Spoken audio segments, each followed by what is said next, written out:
Welcome to Chillin' 101. We hope this video helps.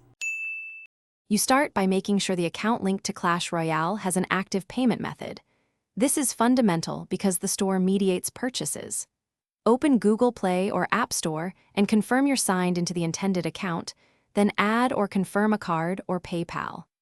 Once done, check family or screen time restrictions and temporarily relax purchase gates if present so the game can request billing. These steps remove common blockers before you enable purchases inside the app. Now dive into Clash Royale and open the game's settings to the Account or Purchases panel.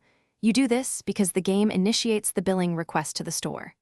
Tap the option to enable in-app purchases or restore previous purchases. The app will hand off to Google Play or the App Store billing UI. Follow the billing flow, confirm the payment method, and accept any dialogues. This authorizes the store so buys work from inside the game. Make sure you complete all prompts to finalize.